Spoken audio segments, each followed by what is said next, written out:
These journals contain stunning images of the construction of the Titanic and its near-identical twin, the Olympic. I found these journals at the University of Illinois Library. The journals, written between 1909 and 1911, take me back to a time before the Titanic sunk. They give me a new perspective and let me appreciate the enormity of the scale of the engineering of the Olympic-class ships. So, let me share with you some fascinating details about the Titanic and its twins, the Olympic and Britannic. The story starts here in the Harland and Wolff shipyard in Belfast, Ireland. This large framework, called a gantry, surrounds the ships as they are built. It supports the overhead cranes and scaffolding used by workers as they construct the Olympic and the Titanic. Notice that just beyond the far end of the gantry lies the Belfast harbor. Workers will build the Olympic here on the right, and then 9 months later, before the Olympic is finished, they will start on the left the Titanic. When completed, the Olympic stern, or rear end of the ship, will point toward the harbor. The ship's construction starts with its keel, seen here as a long, dark shape. The keel is the backbone of the ship and gives the ship rigidity. If we look at the keel from the land side, we see the keel blocks that support it. These wooden blocks, typically pine, separate the ship from the slip, the concrete floor of the gantry. Each keel block stands about 5 feet high, so this creates a space under the ship for workers to construct the ship. Workers build the ship outward from the keel. Here they construct the Olympic's double bottom.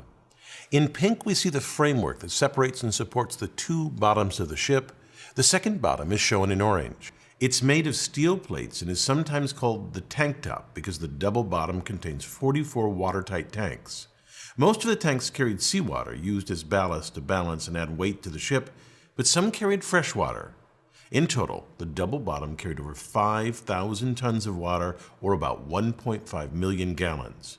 Once they finish the double bottom, workers erect the framing for the hull. From this view, we see the framing for the stern of the ship. It's what a worker would see standing on the tank top from the fore and looking toward the aft of the ship. That's where the harbor is. Looking closer, we see the rib-like structure on the start of the transverse frame of the ship. Workers rivet to this frame the hull, which will form the skin. So far, we've watched the Olympic's construction. In the gantry, that ship sits here in the background. In the foreground lies the keel of its twin, the Titanic. Its construction began 9 months after the Olympic. We see here, attached to the keel, the framework of the Titanic's double bottom. Notice this large, claw-like mechanism lying on the ground, and these three hung from the cranes. These are hydraulic riveters, which workers use to install most of the 3 million rivets on the Titanic. Here we see the almost complete hulls of both the Olympic and Titanic. Work inside the Olympic progresses rapidly. The staterooms are being erected, and plumbing is being fitted throughout the ship. To prepare for the Olympic's launch, workers paint the ship a light gray so it will stand out in black and white photographs, although they repainted the ship black soon after its launch so that it matched previous White Star liners. To ease the slide into the water, the slip was greased with 23 tons of tallow, oil, and soap. And then the order to release the ship was given, the hydraulic triggers were released, and the ship slid into the harbor, reaching a speed of 12.5 knots. Notice that the ship is launched backwards. There are many reasons for this, but among them is that the stern, the rear, is wider than the bow, so it is more buoyant. In a mere 62 seconds after launch, the Olympic was afloat. The moment the ship hit the water is its official launch date, although it was mostly empty. Here it weighs only about 27,000 tons and so rides high in the water. The draft, the vertical distance between the bottom of the ship and the surface of the water, is only 18 feet. After it is completely fitted, it will weigh nearly twice that, 52,000 tons. With that additional weight, the Olympic will drop until the water reaches the border painted on the hull, a draft of about 34 feet. The Olympic cannot move by itself, and so a tugboat tows it to the fitting out quay where a gigantic crane loads the ship. Here the crane lifts aboard a cylindrical boiler. The final fitting, including attaching the propellers, is done in dry dock. And then, once everything is in place, the Olympic is ready for the sea. 7 months after this launch, the Titanic was launched.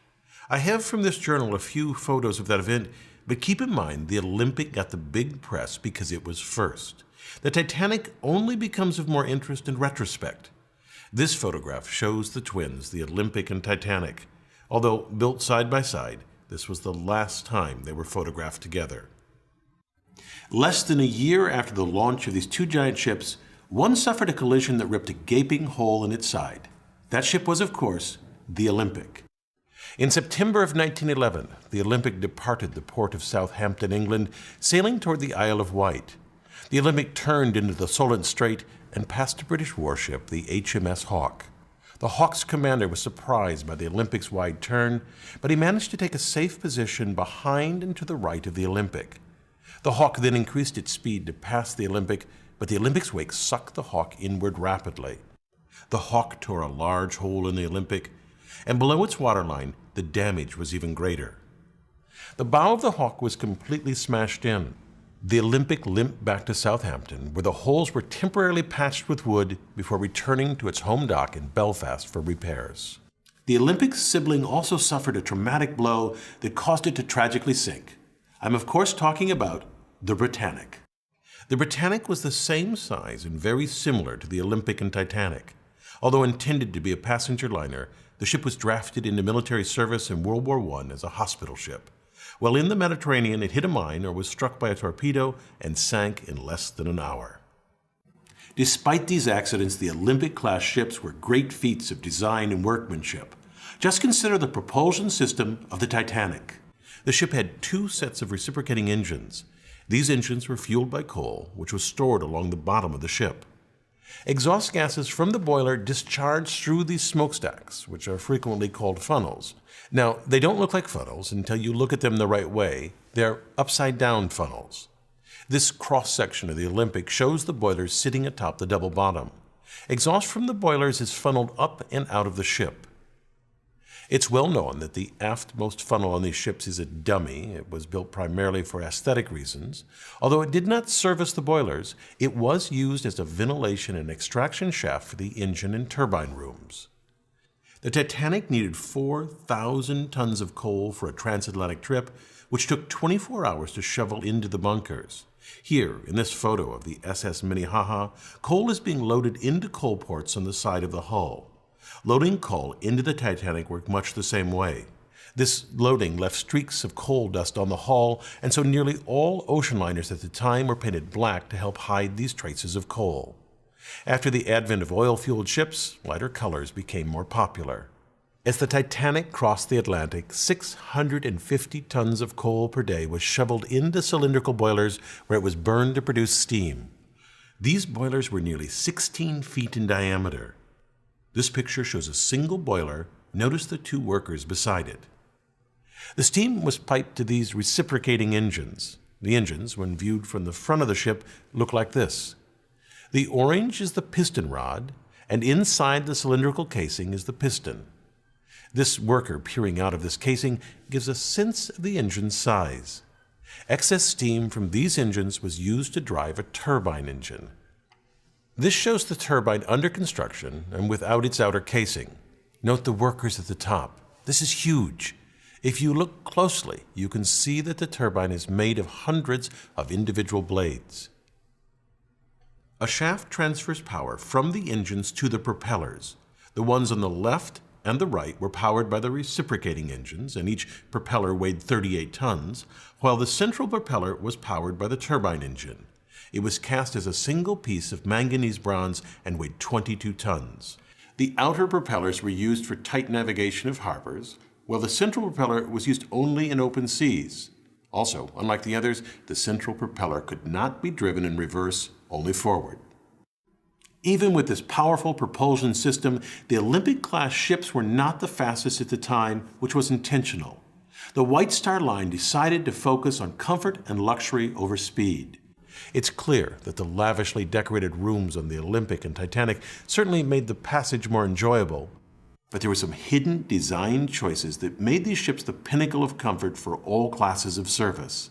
The ships were steered using these helical gears. Each ship had two sets of both the spur gears and the beveled gears. These massive gears are nearly 6 feet across, made of solid steel, and each weigh thousands of pounds. Notice the herringbone pattern on the teeth. This pattern allowed a tight engagement of the teeth and resulted in reduced vibration transmitted to the rest of the ship. Altogether, the gearing on the Titanic weighed about 7.5 tons. This very large structural piece is called the boss arms. These arms held the shafts of the outer propellers in place, and because of their size and strength, they reinforce the hull, which reduces panting.